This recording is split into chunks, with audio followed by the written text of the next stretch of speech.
Alors Philippe, Oui, est-ce que toi tu es un arnaqueur? bien sûr, je n'ai jamais dit le contraire. Je veux juste faire quelque chose qui fait que ma famille au pays ne me dérange plus. C'est ça mon mindset à ce moment-là. Et c'est de là, en fait, que j'ai décidé de créer une chaîne qui s'appelle Investir au pays. Dis-moi, quelle est ta plus grande peur? C'est pour ça que tu m'as invité. Non. Il m'a dit, Philippe, tu n'es plus au stade où tu dois faire des petits business. Et tu as des petits sorciers qui te disent que investir dans cette industrie-là, c'est une mauvaise chose. C'est l'Afrique. L'Afrique, tu sais, champion. De tous tes business, quel est le business qui te génère le plus de cash? Salut agriculteurs modernes. Aujourd'hui, j'ai un invité de marque pour vous, Philippe Simo de chez Investir au pays. Vous êtes nombreux à me poser des questions sur les formations de Philippe, sur le business de Philippe.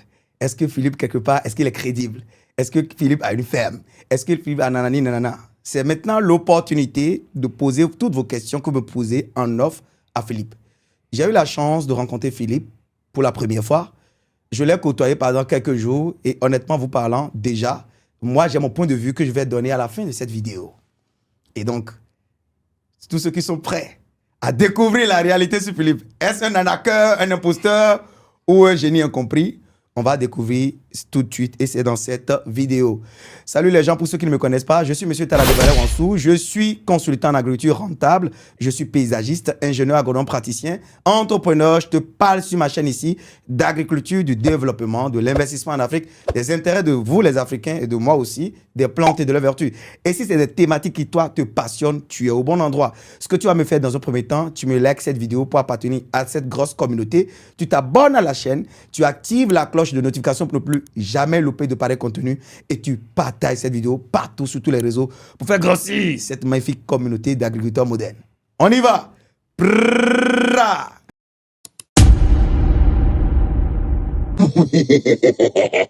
Nous donnons rendez-vous à toute l'Afrique entière. Et respectivement, c'est samedi 31 mai 2025 de 10h à 17h et samedi 28 juin 2025 de 10h à 17h respectivement à Abidjan et à Kinshasa où nous allons parler du thème quelles sont les nouvelles technologies à utiliser pour répondre aux difficultés de l'agriculture en Afrique. On ne peut pas avoir la souveraineté qu'on réclame sans la souveraineté alimentaire. C'est pour cela que nous appelons tous les sponsors, toute l'Afrique entière, la diaspora à accompagner, à financer cet événement en contactant le numéro que vous voyez à l'écran. On signale ici que l'entrée est libre et gratuite pour tous les Africains. Formation en présentiel, entrée libre et gratuite. Nous seuls, notre force ne pourra pas suffire. C'est pour ça qu'on appelle des personnes de bonne volonté à apporter leurs dons en contactant le numéro que vous voyez à l'écran. Si vous voulez participer gratuitement à cette grande messe agricole en Afrique, vous cliquez sur le lien que j'ai mis dans la description ou vous contactez le numéro que vous voyez à l'écran pour qu'on puisse vous envoyer le lien qu'on a mis dans la description. 1000 regrets aux absents. La comédie, oui. La musique, oui. Mais on ne peut pas faire l'Afrique d'aujourd'hui, de 2025, sans des têtes pensantes. Yes, désormais, l'espace membre est disponible. Dans l'espace membre, nous allons aller beaucoup plus en profondeur sur les vidéos que nous abordons. Nous allons publier des vidéos exclusives pour les membres. Et puis accéder, il faut juste cliquer sur Join en cliquant sur le profil de la chaîne YouTube ou aller rapidement dans la description. Il y a un lien qu'on a mis, allez, pour rejoindre l'espace membre. Écoutez, vous cliquez sur le lien et vous souscrivez. C'est un abonnement mensuel pour avoir des vidéos exclusives sur l'agriculture, le développement, l'investissement en Afrique, les intérêts des Africains et surtout ceux qui sont mordus par le virus des plantes et des vertus. C'est dans l'espace membre qu'on va dire beaucoup plus de choses en détail. Ça ne veut pas dire qu'on ne va pas aborder les vrais sujets sur la chaîne YouTube, non. Mais les membres auront un plus. Je vais répondre à vos interrogations. Je vais apporter des réponses à vos interrogations dans des vidéos exclusives, beaucoup plus élaborées, beaucoup plus approfondies. Si le site vous met que cette fonctionnalité n'est pas disponible dans votre pays, pas de panique, nous avons pensé à tout. Il y a un espace exclusif qui n'est pas cette fois-ci sur YouTube, mais qui permet également d'avoir les mêmes contenus et mêmes qualités de service. Vous n'avez qu'à contacter le numéro d'agriculteurs modernes, le +229 01 63 15 05 65 pour payez votre abonnement.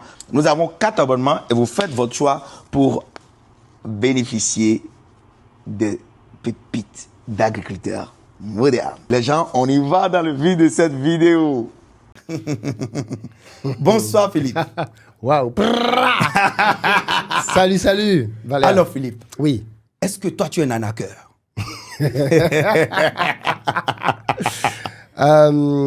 Oui, je suis un arnaqueur. Non, mais plus sérieusement, je ne vois rien qui peut laisser présager que je sois défini comme un arnaqueur.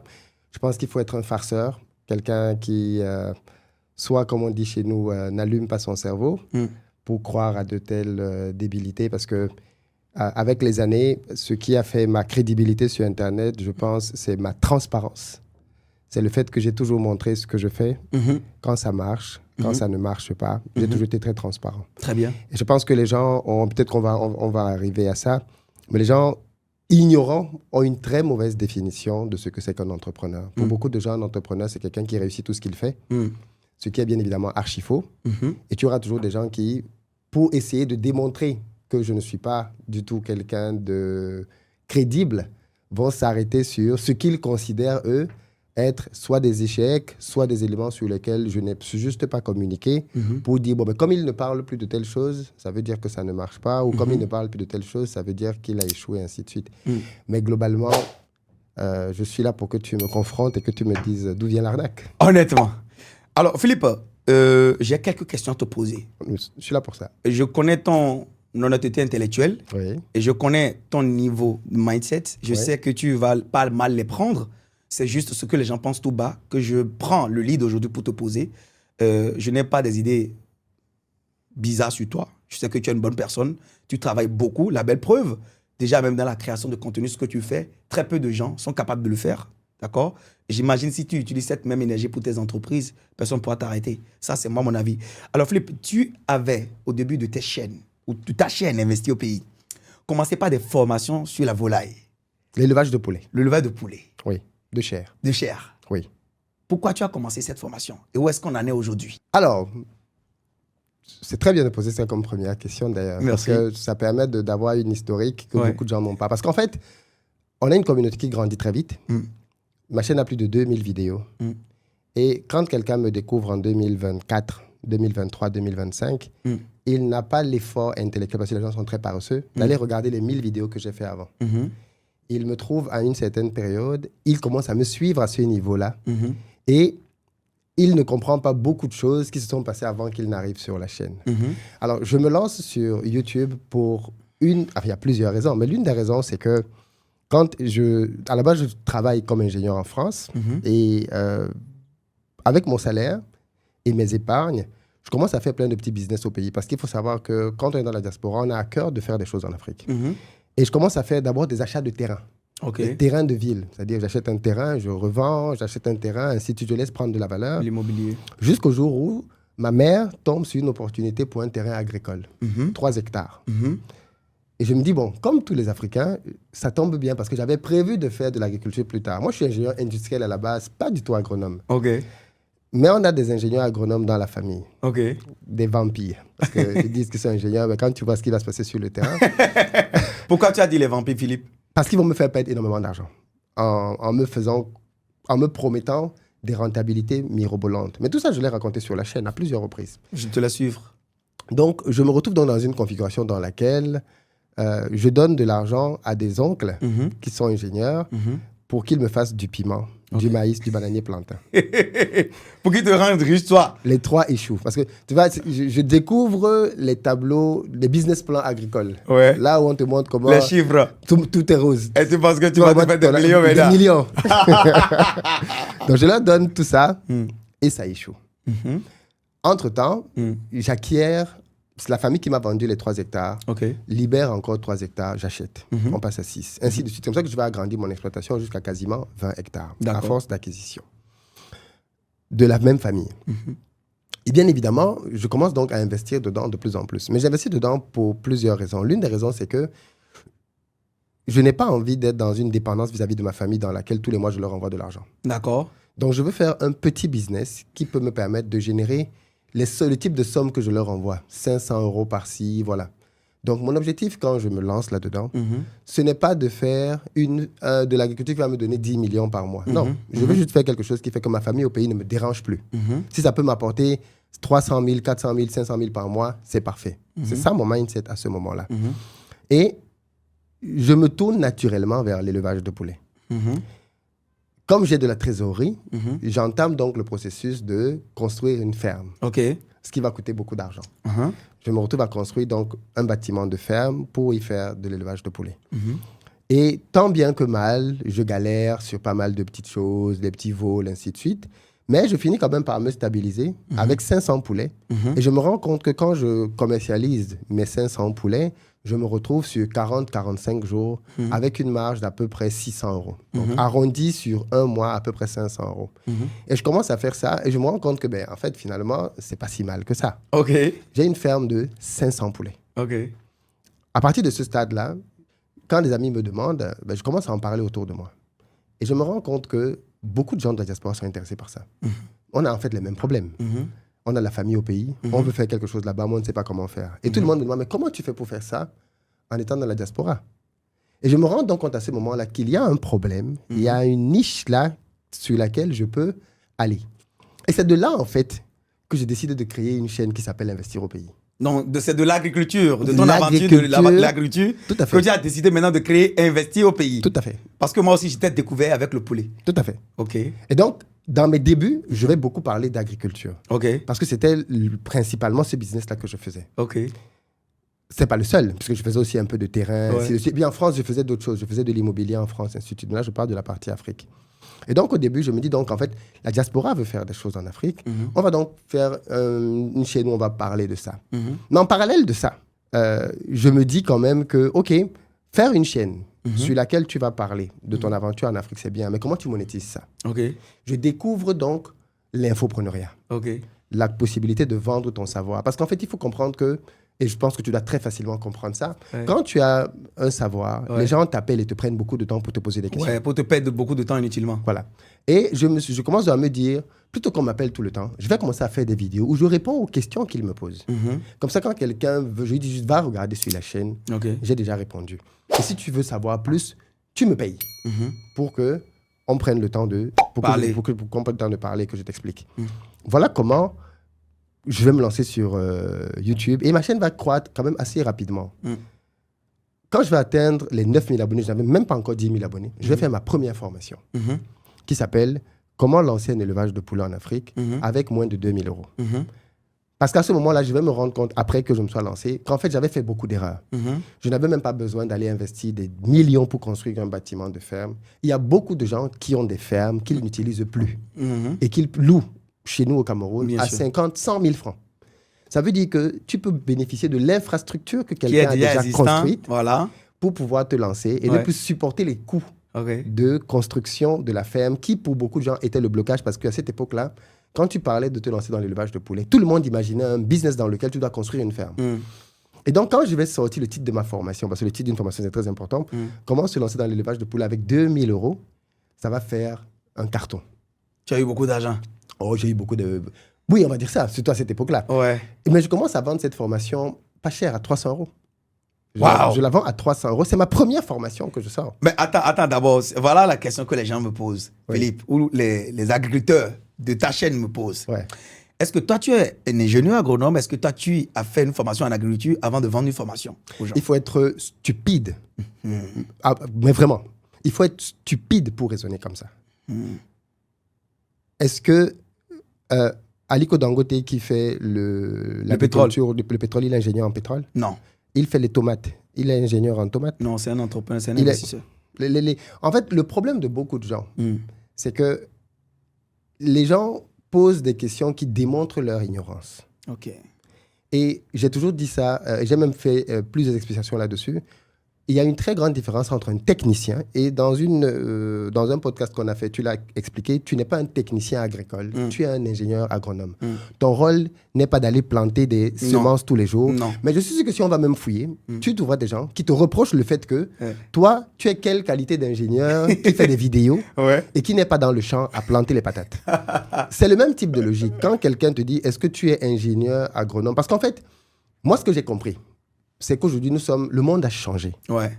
Et ce qui a changé dans le monde entier, c'est que les gens en ont marre des personnes qui se définissent comme étant des experts. Moi, je n'ai pas dit aux gens que j'étais expert en agriculture. Je n'ai jamais dit ça. J'ai juste dit aux gens, j'ai trouvé une méthode qui permet de lancer une ferme agricole avec 2 000 €, qui te permet de générer 500 €. Je sais le faire. Je veux te montrer comment on le fait. Est-ce que tu es prêt à me payer 300 €? Oui. Point. À la ligne. Wow. Là, c'est tout. Et cette méthodologie-là gêne beaucoup de personnes qui ne font pas du business ou qui sont juste un peu aigris. Parce que dans leur esprit, il faut que tu sois un expert qui ait fait avant d'avoir ces privilèges. C'est très faux. C'est très faux. Quand Rihanna ou toutes les autres grandes stars créent des marques de bijoux, Rihanna est bijoutière? Non, elle a juste investi dedans. C'est tout. Donc, et c'est le constat que je fais même, c'est que les mêmes gens qui nous font, à nous, les entrepreneurs africains, ce genre de reproches, ils ne font pas ce genre de reproches aux gens qui font la même chose dans d'autres communautés. Non. Tu ne vas jamais les voir aller traiter les Américains qui font la même chose d'être des arnaqueurs. Ils vont me les admirer. Tu ne vas pas les voir aller traiter les Français qui font la même chose d'arnaqueurs. Ils vont les admirer. Mais quand toi, un Africain, tu fais la même chose, certains, pas tous bien évidemment, vont te trouver à redire. Mais de manière légitime, qu'y a-t-il de mal à ce que je monétise un savoir que j'ai? Je n'ai jamais dit que j'étais expert en agriculture. J'ai dit, je te montre comment lancer un élevage de poulets avec 2 000 €. Est-ce que ma formation permet de le faire? Oui. J'ai accompagné plusieurs personnes qui ont lancé des fermes dans plusieurs pays. Cameroun, Côte d'Ivoire, Sénégal, j'en ai plusieurs. Je veux dire, pendant des années, on a accompagné des gens. Et au fur et à mesure que j'ai pris de l'expérience dans le business de la formation, je me suis rendu compte que la formation, les gens ne s'en plaignaient pas, mais les gens ne se lançaient pas. Et au bout d'un certain temps, tu te dis, bon, il faut quand même que j'ai du résultat. Ce n'est pas juste une question d'argent, il faut que j'ai du résultat. Qu'est-ce qui fait que les résultats manquent? C'est le fait que tu donnes une formation aux gens et ils se retrouvent seuls avec la formation. Il faut que je les accompagne. Mais pour les accompagner, ça va me nécessiter du temps. Et ça va donc augmenter la valeur de la formation. C'est comme ça que j'ai commencé à augmenter le prix de la formation. De 300 € à 500 €, mais avec les 500 €, tu as maintenant un accompagnement. De 500 € à 700 €, tu as un accompagnement plus long. De 700 € à 1 000 €, tu as un accompagnement. Mais pour faire les accompagnements, pareil, ce n'est pas moi qui faisais les accompagnements. Tu as des collaborateurs. J'ai pris des ingénieurs qui accompagnent agronomes dans ma formation pour accompagner les gens. Donc, à quel moment ce business model pose problème à quelqu'un? Parce que même si c'est en termes de technicité, quand j'ai commencé à faire ma ferme, est-ce que c'est moi qui faisais la ferme? J'avais des ingénieurs et des techniciens qui faisaient vivre la ferme. Et donc, quand j'ai commencé la formation, ce sont les ingénieurs et techniciens qui étaient dans ma ferme, qui étaient des experts qui accompagnaient les gens dans la formation. Où est le problème? À quel moment j'ai dit que j'étais un expert en agriculture ou en quoi que ce soit? Je me suis juste entouré d'une équipe de sachants qui m'a permis d'avoir un résultat. Et c'est ce résultat que j'ai promis aux gens et que j'ai délivré. Point. Merci beaucoup, Philippe. Les gens, agriculteurs modernes, j'espère que vous êtes en train d'entendre ce que Philippe est en train de dire. Il n'a pas débuté les formations en élevage parce qu'il était un expert, non. Parce qu'il était un entrepreneur, il a vu une opportunité et il faut saisir les opportunités. Donc, c'est ce que je vous dis, on peut être agriculteur sans même aller à la terre. Ça, c'est de l'agriculture, c'est de l'agribusiness. C'est dans les chaînes de valeur ajoutée de l'agriculture. Il y a des gens qui vont s'ériger en transmetteurs ou bien en ferme de formation ou bien en transmission de savoir. Ce que j'ai déjà dit dans un podcast avec Philippe. Alors, Philippe, dis-moi, ta ferme de poulet, qu'est-ce qu'elle est devenue aujourd'hui? Parce que les gens demandent ça. Oui, bien sûr. Voilà. 3 choses à savoir sur la ferme de poulet. Parce qu'en fait, cette ferme-là a grandi et on ne faisait plus que du poulet. On faisait du poulet, du porc, du poisson, un peu d'agriculture aussi d'ailleurs, de l'ananas, ainsi de suite. Mais j'ai eu une conversation une fois avec mon mentor, Bertin Tchofo, qui a changé beaucoup de choses dans ma vie. Et peut-être que tu vas mieux me comprendre parce que tu es agriculteur. Il m'a dit, Philippe, tu n'es plus au stade où tu dois faire des petits business. Arrête de faire des petits business. C'est bien tes histoires de poulet et autres. Mais quand les gens pensent à toi, ils ne voient pas un gars qui a une ferme qui a 2, 3, 4 000 poulets. on s'imagine. Et tu sais, j'avais eu une claque un jour. Je suis venu à Abidjan pour une formation. Et un DG d'une boîte que je tairais ici est venu. Il a pris le coaching à 1 million. On se retrouve en coaching à 2. Et il me dit, bon voilà, je sais que tu fais de l'élevage de poulets et tout. Moi, je veux me lancer dans l'élevage de poulets. T'as fait combien de poulets déjà? À l'époque, je crois que j'étais à 3000 poulets.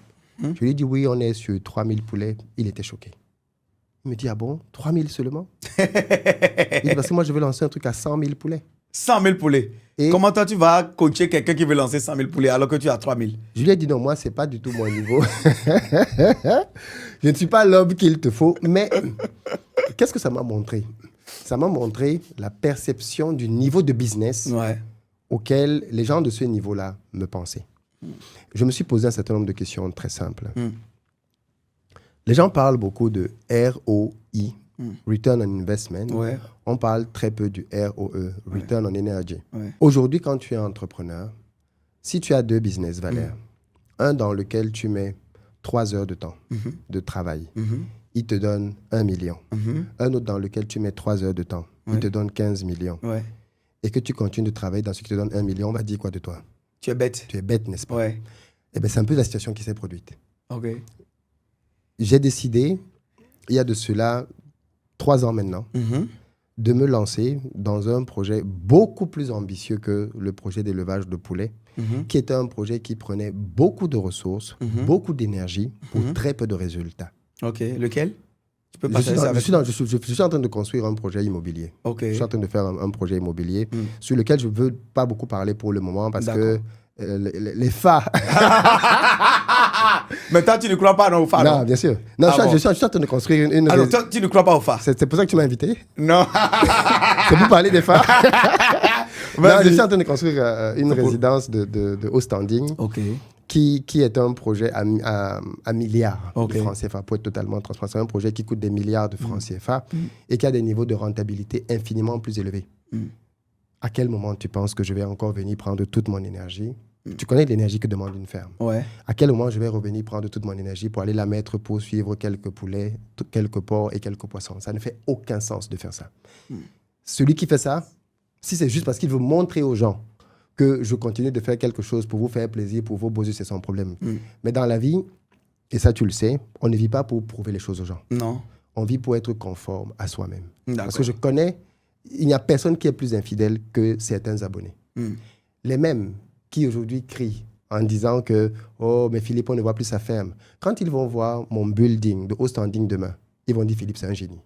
Philippe, c'est le meilleur des entrepreneurs. Philippe, c'est le plus grand de tout ce que tu veux. » Il y a un verset dans la Bible qui me plaît beaucoup sur Jésus, dans lequel il était venu à un endroit un jour pour prêcher la parole et les gens sont venus l'encercler.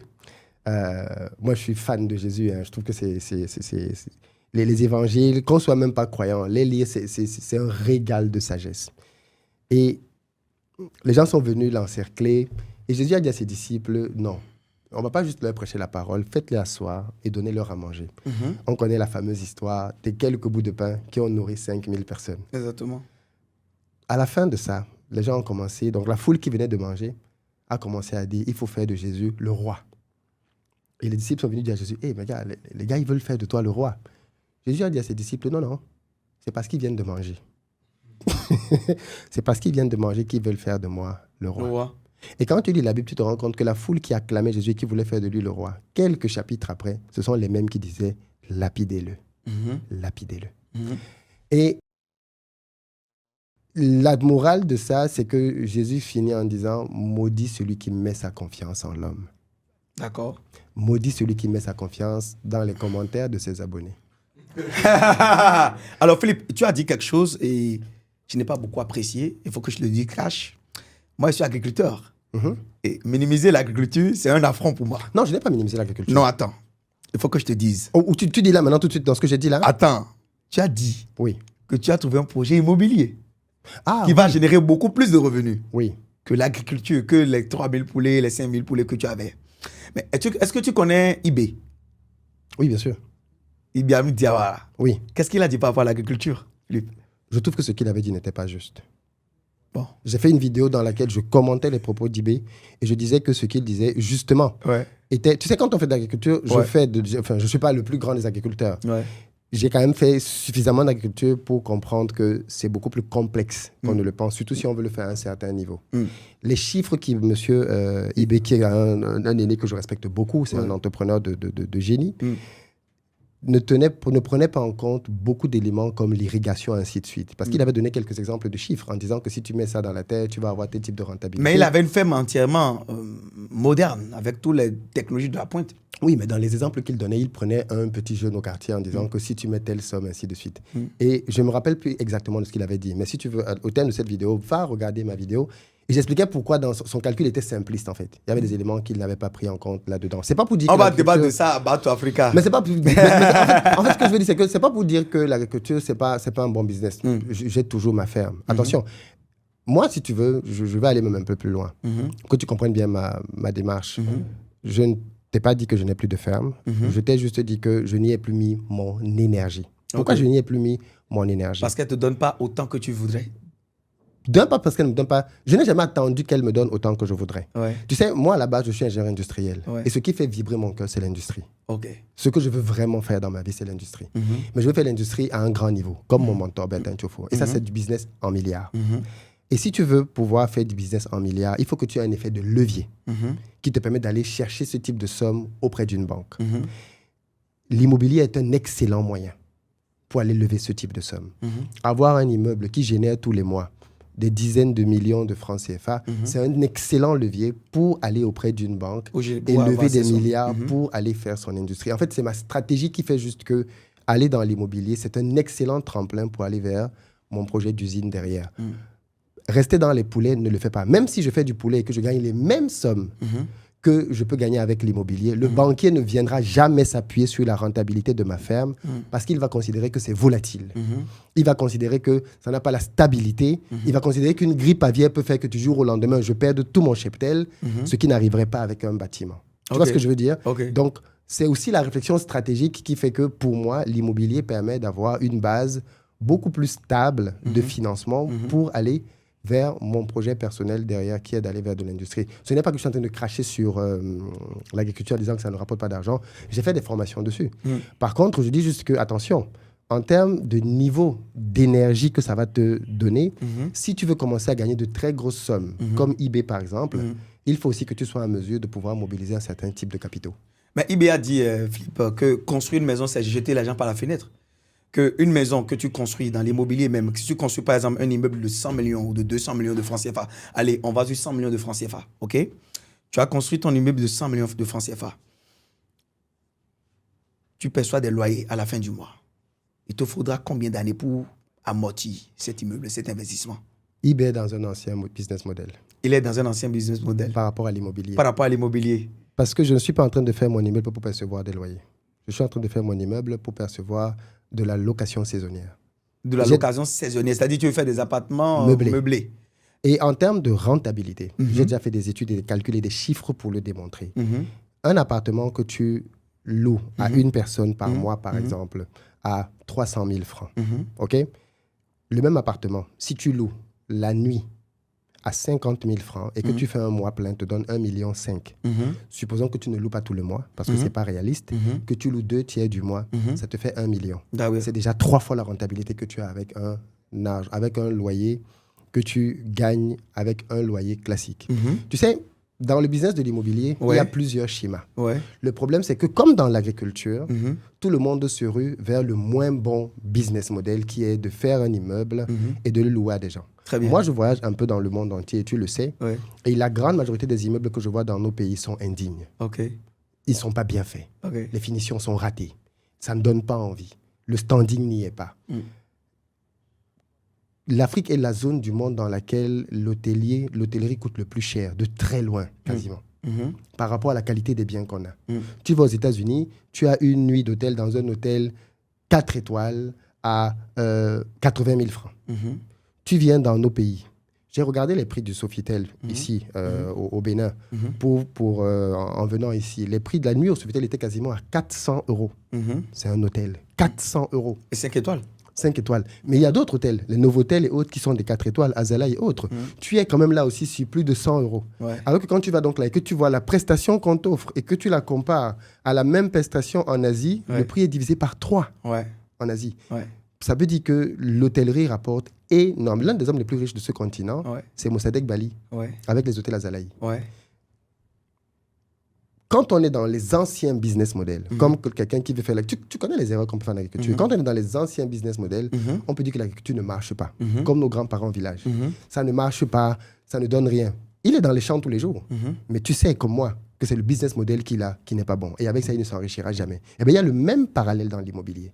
Si tu viens faire de l'immobilier, comme nos parents avant, je mets mon argent, je construis un immeuble, les finitions sont moyennes, et je cherche un locataire qui va payer à la fin du mois, tu ne gagneras pas d'argent. Okay. Mais si tu modernises ton bien, tu investis dans les finitions, tu construis dans un très bon quartier, de très bons standings, et que tu vas faire de la location saisonnière avec les bonnes techniques, je connais des gens, on ne me raconte pas, qui ont récupéré leur argent dans des immeubles en 5 ans. Alors Philippe, qu'est-ce que tu penses d'un agriculteur moderne qui, au lieu de faire du poulet comme toi et d'abandonner, peut, par exemple, produit ce poulet-là, là-bas, le conditionne, au lieu de vendre de l'ananas brut comme ça et se plaindre, transforme cet ananas-là en boisson énergisante. Qu'est-ce que tu penses? C'est ce qu'il faut faire. Pardon? C'est ce qu'il faut faire. Et quoi, toi, ton projet immobilier, c'est un projet d'agro-industrie ou c'est un projet qui est dans un autre domaine pur et simple? Ah, mon projet de transformation industrielle, forcément, et voilà, forcément, c'est de la transformation de matières premières locales. Je ne dirais pas de quoi. Dans quel domaine? Dans le domaine agricole? Bien sûr. Bien sûr. Donc, mais c'est une matière première qui est déjà cultivée dans le pays, donc qui est disponible. Donc tu conviens avec moi, après tout ton zigzag pour aller dans l'immobilier, que là, ton point de chute qui va te donner l'argent, beaucoup d'argent en un laps de temps, c'est toujours le domaine agricole. Bien sûr, je n'ai jamais dit le contraire. Parce qu'on ne peut pas vivre sans l'agriculture. Tous les jours, on mange. Je suis d'accord avec toi. C'est le carburant de l'agriculture. Bien sûr, je suis d'accord avec toi. Mais ce n'est plus le même niveau de projet. Ça, je comprends. Ce n'est plus le même niveau de projet. Mais toi, de ta position de leader d'opinion, parce que les gens te suivent, tu as de l'audience, qu'est-ce que toi, tu as à conseiller aujourd'hui de ta position? Tu as formé des gens en agriculture et tout. Tu parles de l'agriculture de basse classe comme ça. Non, attends. Attends, Philippe. Arrête de rire. Okay, qu'est-ce que tu as à conseiller maintenant à la diaspora ou les locaux, les jeunes qui pensent que l'agriculture peut changer leur vie? Qu'est-ce que toi, tu as à leur dire? Je pense que... Parce que tu vas leur faire peur, Philippe. Non, pas du tout. Oui, vas-y. Alors attention, il faut qu'on soit bien clair là-dessus. Je continue de penser que les formations que j'ai faites restent pertinentes. Je t'ai parlé tout à l'heure de 2 concepts. Et peut-être que tu as oublié ce que je t'ai dit. Sans aucune prétention, je pense que quand tu progresses dans l'entrepreneuriat, tu progresses aussi avec le niveau de revenu que tu peux obtenir dans tes business. Exactement. Je ne pense pas que quelqu'un qui est un jeune en Afrique aujourd'hui a les mêmes prétentions que moi en termes de business au stade où j'en suis. Okay. Ce jeune-là peut parfaitement commencer avec de l'agriculture. Je veux dire, il y a des gens qui, si tu leur donnes aujourd'hui 1 000 € par mois avec un business, ils sont très contents. Si je fais 1 000 € par mois dans un business, je ne le regarde même pas. Parce que je vais avoir le sentiment que je perds mon temps. Je peux faire des business qui me rapportent 10 000, 50, 100 000 par mois. Okay. Pourquoi je vais aller faire 1 000 €? Par contre, pour un jeune qui démarre, pour un jeune qui est dans la diaspora, qui veut avoir un complément de revenus, qui veut aider sa famille au pays, faire un business qui lui rapporte 1 000, 2 000, 3 000 € tous les mois, ça peut être une très bonne chose pour lui. Donc, au stade où il est dans sa vie, c'est normal qu'il accepte de faire ça. Mais moi, au stade où je suis maintenant, si tu me ramènes pour faire un business qui va me rapporter 1 000, 2 000, 3 000, ce ne sera même pas intelligent de ma part parce que j'ai d'autres business que je fais qui me rapportent beaucoup plus que ça. Merci beaucoup, Philippe, pour cette franchise. Je vais te poser maintenant une toute dernière question. Alors, Philippe. Et je veux dire, pour terminer, que j'ai la même logique en Côte d'Ivoire avec les VTC et la location de voitures. Okay. Quand je suis arrivé en Côte d'Ivoire, j'ai commencé par faire les VTC. Okay. Aujourd'hui, je me suis désengagé du business de VTC pour mettre mon énergie dans les business de location de voitures. Pour les mêmes raisons. Les VTC, ça prend énormément d'énergie pour très peu de gains. Okay. La location de voitures, ça prend beaucoup moins d'énergie pour beaucoup plus de gains. Et je crois que c'est ça l'intelligence qu'un entrepreneur doit avoir. Et ça s'appelle simplement le pivot. Pivoter. D'accord. Tu te lances dans une chose, tu te rends compte que il y a peut-être quelques difficultés, tu pivotes. Et il y a très peu d'entrepreneurs, y compris toi, qui, quand tu vas regarder, ce qui leur donne l'argent aujourd'hui, c'était ce avec quoi ils ont commencé il y a quelques années. On a tous pivoté en chemin. Ouais, tu comprends. Alors Philippe, grosse dernière question, et très grosse. Okay. Je sais que mes questions sont beaucoup plus, pour certains qui ne comprennent pas, vont mettre certaines mal à l'aise, mais je le dis pour te laver. Je le dis pour que tu te défendes. Parce qu'il y a beaucoup de personnes qui pensent, qui sont intoxiquées par des personnes mal intentionnées, parce que c'est l'Afrique. L'Afrique, tu sais, champion.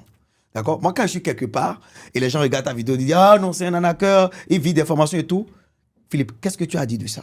Les gens disent que tu vis des formations. Je dis que oui, c'est vrai. Et je pense qu'il n'y a aucune honte à cela. Parce que les formations, c'est une industrie. N'est pas formateur qui veut. La preuve, toutes ces personnes qui savent que je vis des formations, pourquoi ils ne se lancent pas? C'est difficile, c'est pas facile. Voilà. C'est aussi simple que ça. Toutes les personnes qui me disent, c'est la même chose. Lui, il vit des vidéos. Mais gars, tu sais que je vis des vidéos. Qu'est-ce que tu as Va le faire aussi. Fais tes vidéos. Crée une communauté autour de toi. Trouve une thématique qui intéresse les gens. Engage l'attention des gens. Monétise ta communauté.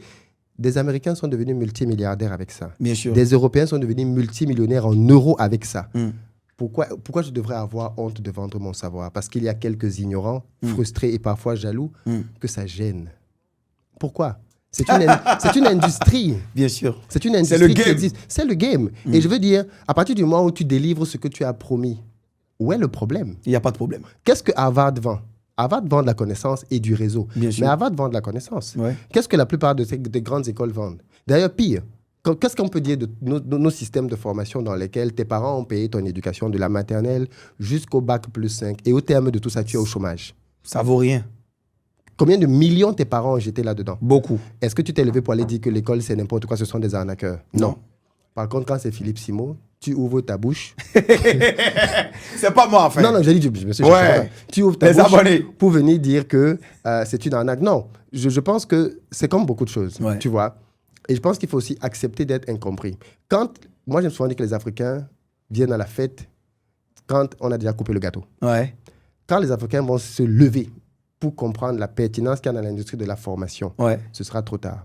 Pourquoi je dis que ce sera trop tard? Parce que chaque industrie crée ses milliardaires et ses millionnaires. Tout à fait. Quand eux, ils vont venir, ils ne laisseront plus que des miettes. Okay. Et ils vont commencer maintenant à se battre pour faire toutes les formations du monde possible. Mais ce sera déjà trop tard. Et les gens aiment bien souvent raconter quelques bêtises du genre, oui, mais Dangote ne s'est pas formé pour... vous buvez quoi?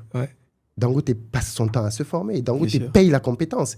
Il paye très, très cher la compétence. Il paye des gens qui ont fait les plus grandes écoles au monde pour venir l'aider à faire ses business. Très bien. D'autres vont dire, oui, mais Dangote ne fait pas des vidéos. Je réfléchis à ça. J'ai dit, OK, on dit que Dangote ne fait pas des vidéos, ainsi de suite. Mais Dangote, ce n'est pas ma génération.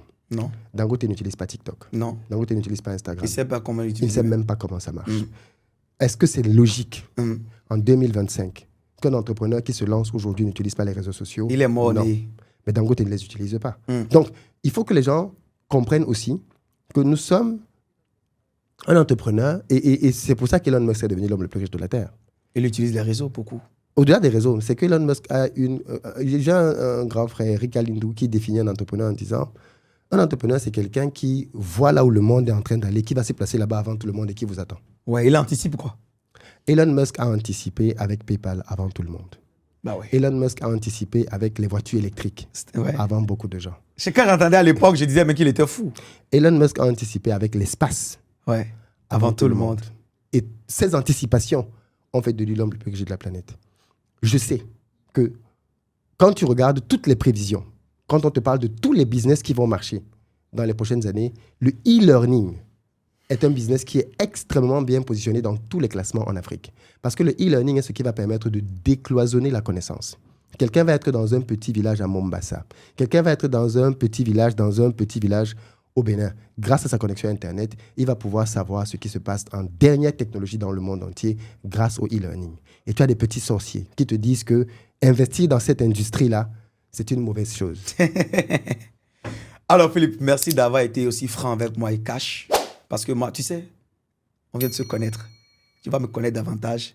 Moi, je ne suis pas de façon à caresser les gens dans le sens du poil. Je ne suis pas hypocrite non plus. Je suis authentique. C'est Valère que tu vois là. Mais si tu ouvres l'intérieur là, c'est la même personne qui est là. Je ne sais pas parler bien des gens devant eux et parler en mal derrière. Je sais que quand je suis avec quelqu'un, il faut que je sois la vraie version de moi. Il faut que je sois vraiment authentique et honnête. Et moi, en analysant, moi, je ne pense pas, suivez-moi bien, c'est mon avis, ça. J'avais promis à la fin de la vidéo que tu sois quelqu'un de malhonnête. Je ne pense pas que tu sois un escroc, que tu sois un arnaqueur, non.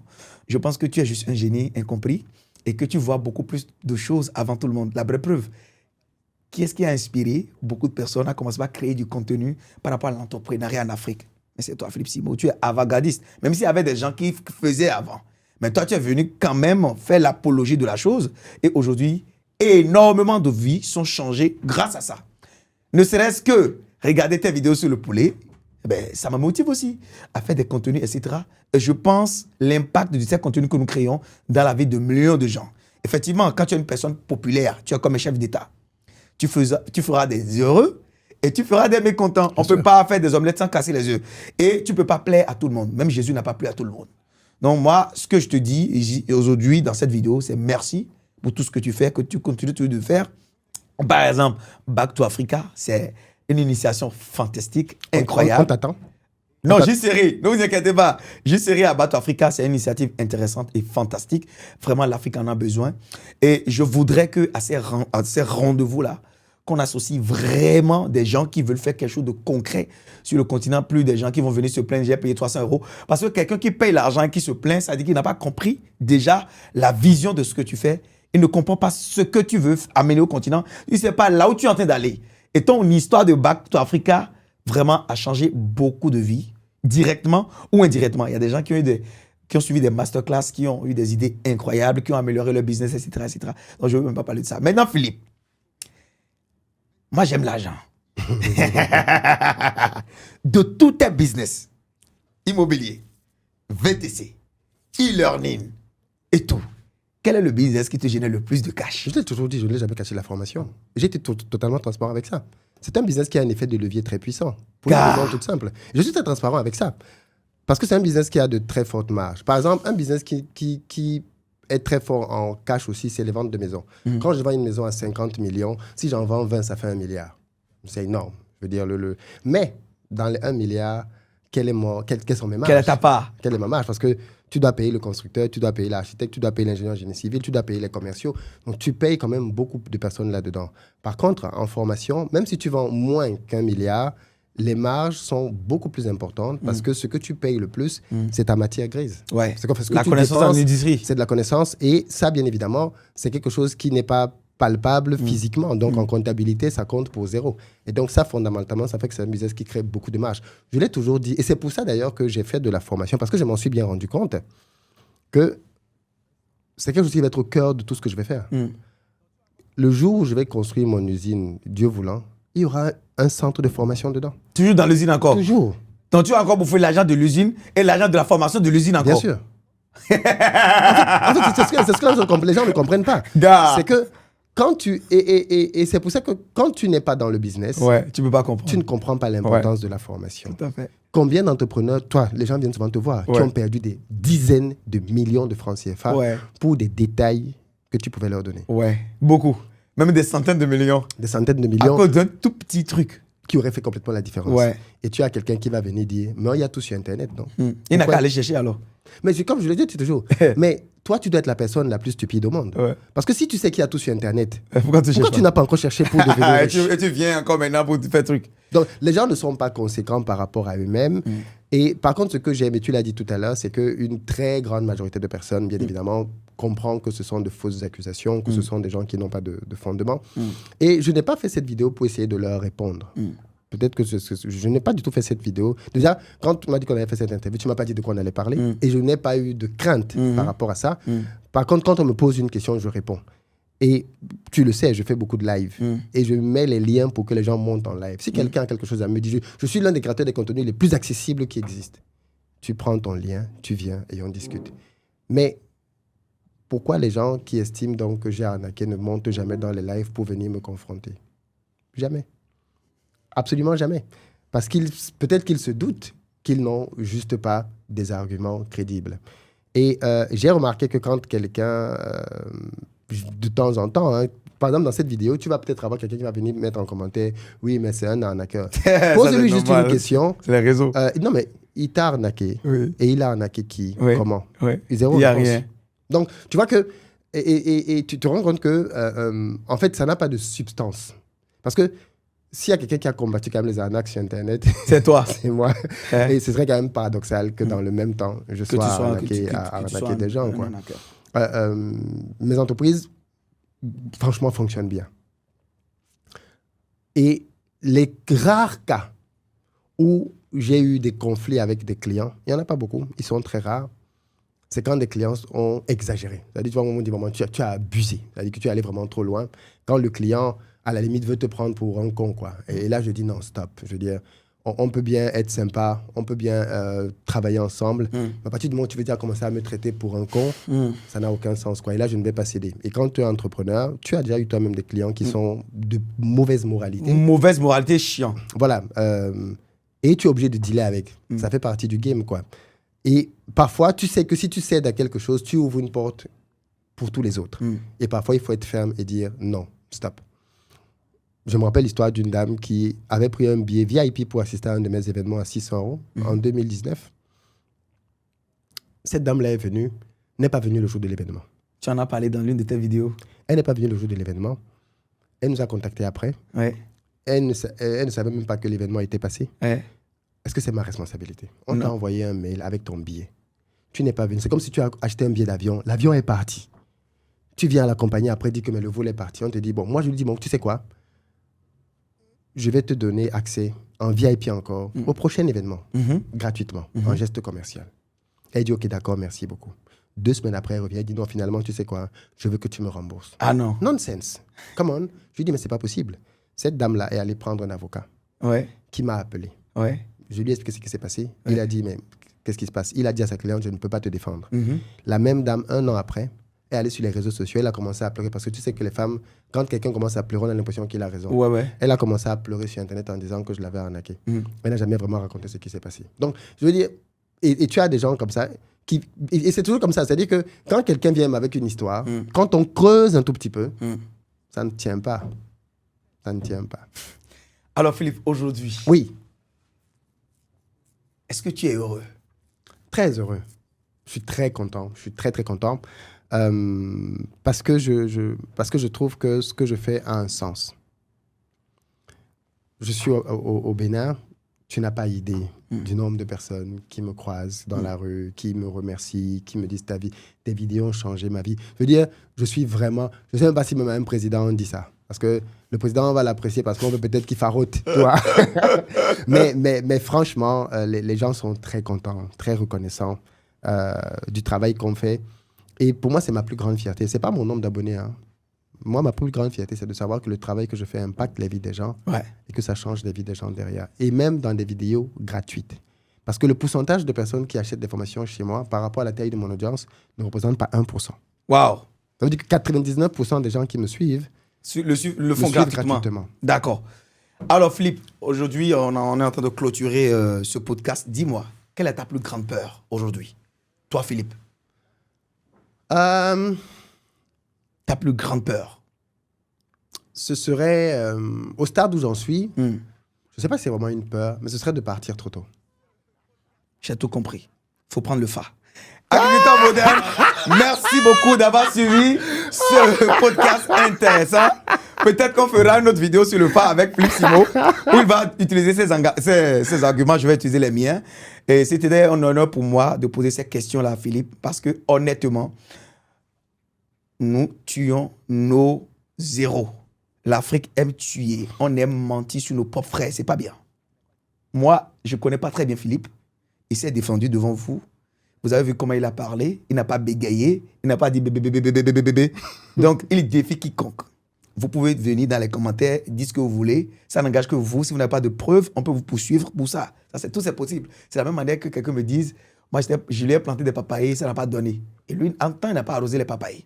Donc, je crois que le problème, il est partout. Merci d'avoir suivi cette vidéo. Pour ceux qui ne me connaissent pas, je suis M. Valère Wansou. Je suis consultant en agriculture rentable. Je suis paysagiste, ingénieur agronome praticien, entrepreneur multi-investisseur. Ici sur ma chaîne, ok, je te parle d'agriculture, du développement, de l'investissement en Afrique, des intérêts des Africains, des plantes et de leurs vertus. Et si c'est des thématiques que toi tu kiffes, tu es au bon endroit. Ce que tu vas faire pour venir dans ma communauté, tu me likes cette vidéo, tu t'abonnes, tu actives la cloche de notification pour ne plus jamais louper de pareil contenu et tu me partages cette vidéo là partout sur tous les réseaux pour faire grossir cette magnifique communauté d'agriculteurs modernes. On est ensemble.